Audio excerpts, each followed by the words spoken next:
Okay. Hello, hello, Sarah. Lovely to see you again, to have had these conversations once more.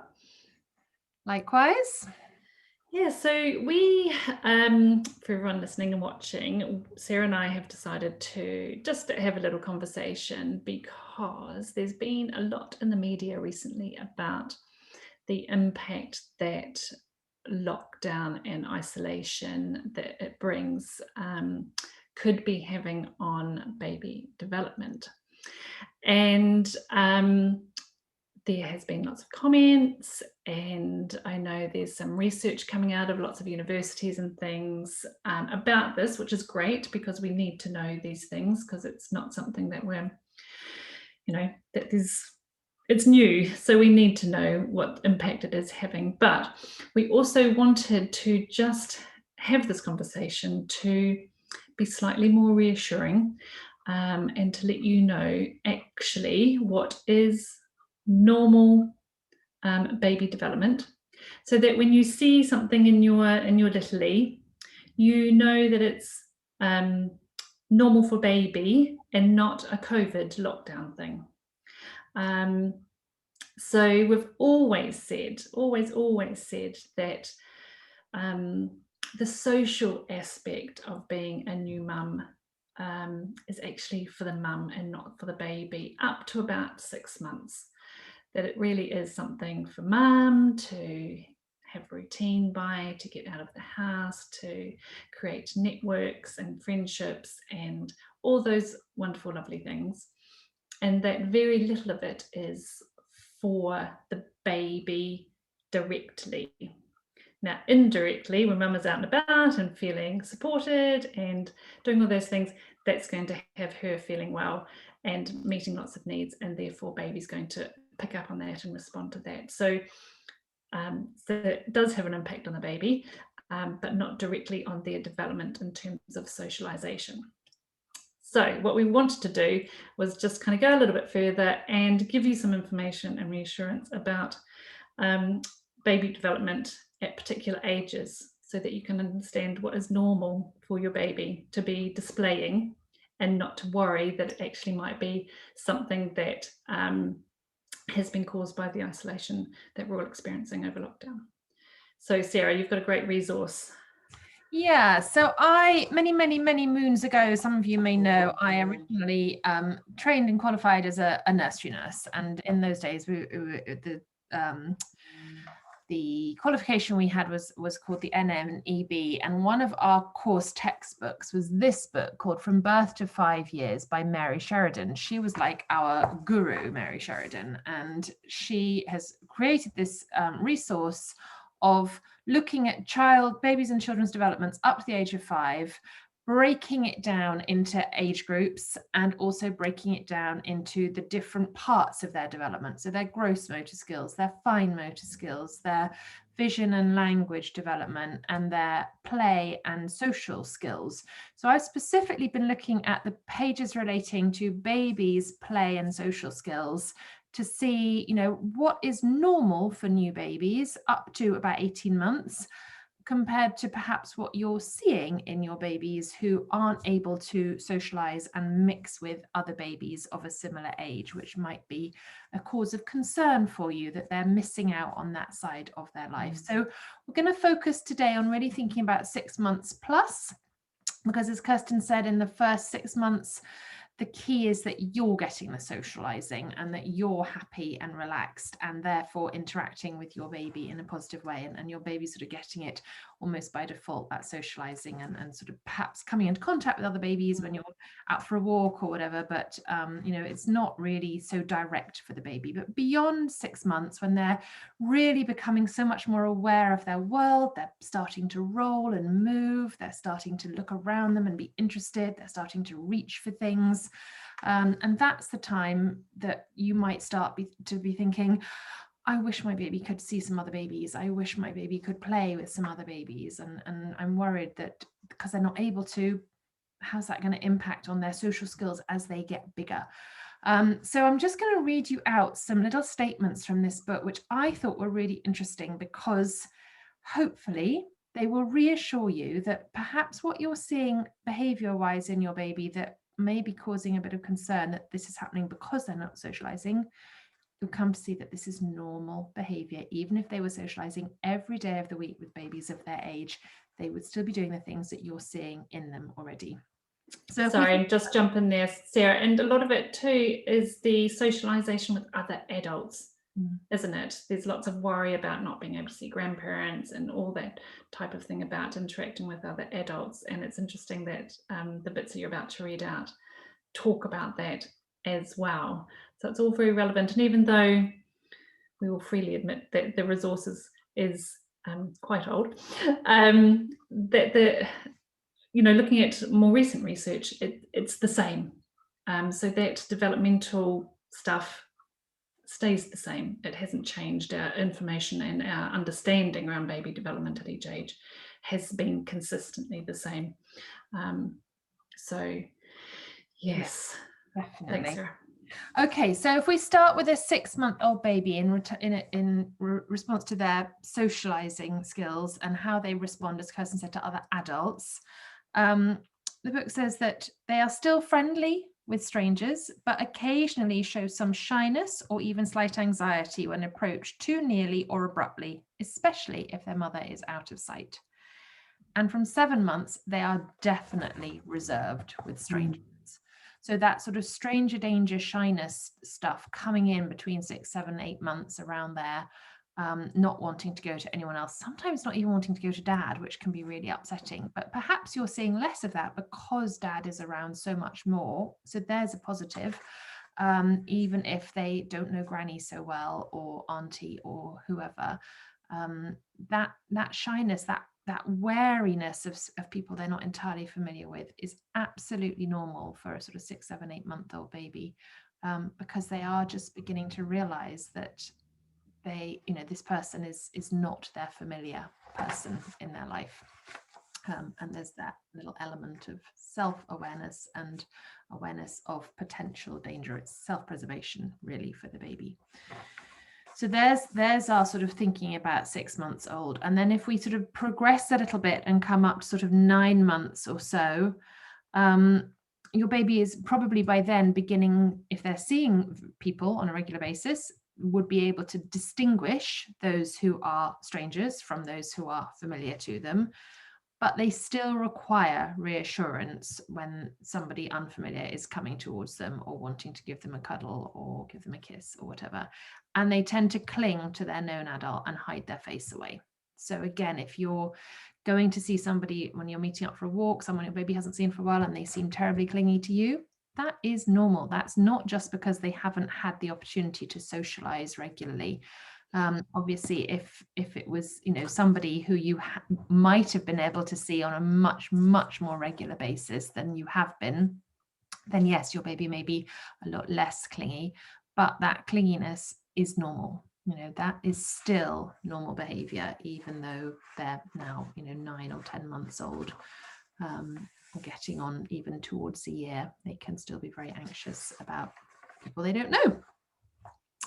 And even at a year, they want to, as much as possible, as constantly and as consistently as possible, be within sight and definitely within hearing of their familiar person. So that is usually their mother, but not necessarily. So they might not need to be held by her the whole time, but they need to know she's there. If she's not there, they become anxious.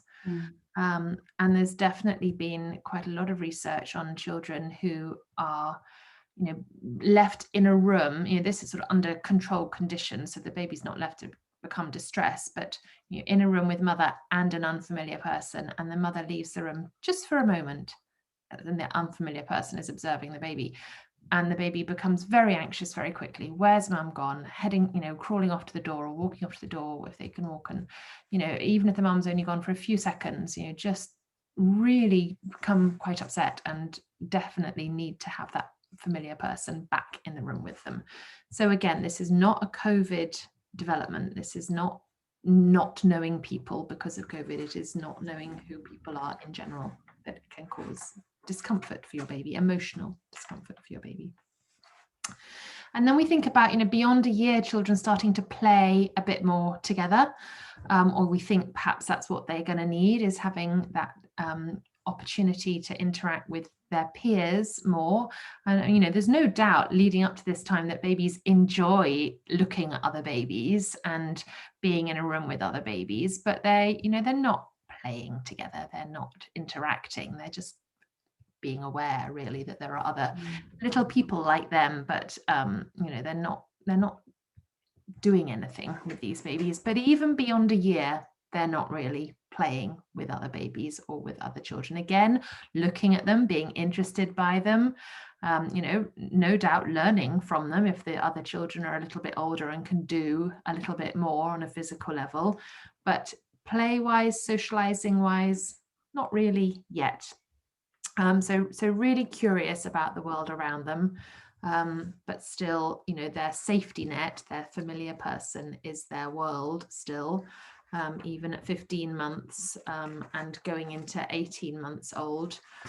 So by 18 months, they becoming much more independent on an emotional level and on a physical level. They're walking usually by now quite confidently, reaching for things, picking things up, moving things from hand to hand, really observing their toys, playing with things, but still really, really emotionally dependent on their most familiar person, again, usually their mum. But also, as they're sort of learning more about the world, alternating between clinginess and resistance to that person. So a bit of pushing away and a bit of pulling towards.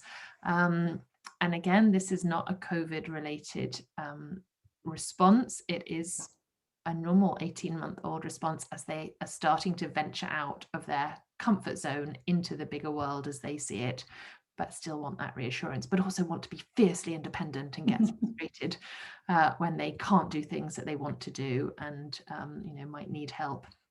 And that progresses. I mean, we're not going to think too much beyond 18 months today because we're really going to get, otherwise, I could be here all day, but we don't want that. So we've got to draw a line somewhere. So, that year from 6 months to 18 months is what we're really looking at today for that development of babies. But there's, even at 18 months, they're not playing with each other. They are just aware more and more.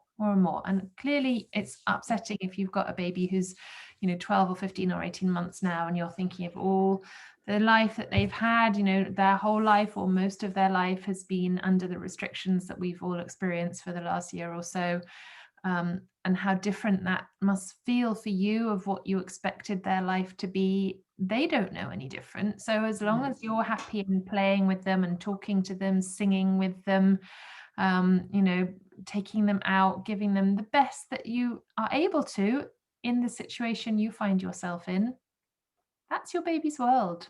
They'll be happy with that, and they will still be learning social skills, they'll still be learning confidence, they'll still be learning all sorts of really positives from you. And that opportunity to socialize with other people, adults or children, will come, and they will catch it up. They'll relish it when they get it. But you're not, they're not being disadvantaged hugely by the fact. It's just such a shame because you know what they're missing, but they don't know. Yeah, and that I think that's quite relevant now, Sarah, to mention that about nursery places, babies in nurseries. You might have thought that actually you would have had your baby in nursery by now, but you haven't, and what are they missing out on by that, that experience? But actually, anyway, normally there'll be lots of babies and children who don't go to nursery at all and don't have that experience, and still go to school and function quite successfully and aren't seen as being any way developmentally impacted by those choices. So there is need for a little bit of perspective, and we're hoping some reassurance around these things today for you. So it will be interesting, and we will keep abreast of what different studies and research have to tell us about the the impact, because there will be, and I suspect in different kind of family circumstances, there will be different impacts on developmental ages and stages and things like that, and we do need to be aware of that.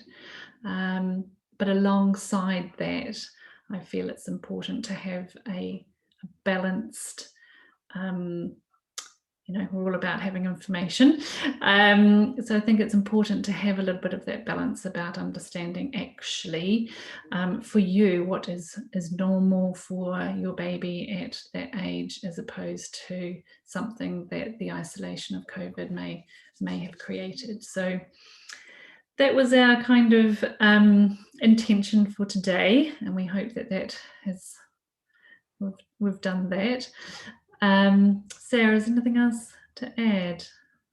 No, I think we've covered what we wanted to. So, obviously, if you've got any questions, feel free to message us, and, we're happy to sort of continue this conversation in a broader sense, through chat boxes and stuff. So feel free to let us know, if any of this sort of really rings true with you, or if you're not sure about any of it.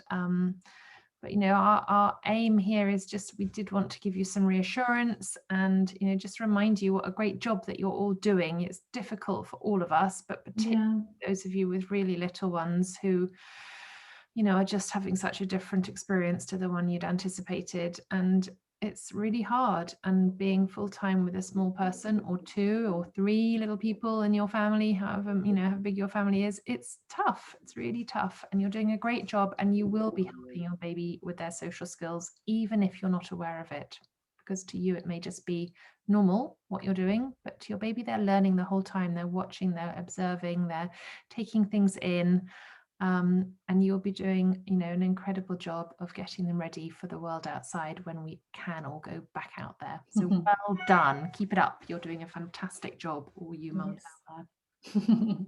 Yes, absolutely. Be reassured that just those everyday things, chatting to them, having conversations as a family together in front of them, all those things are going to be part of their socialization and learning and development.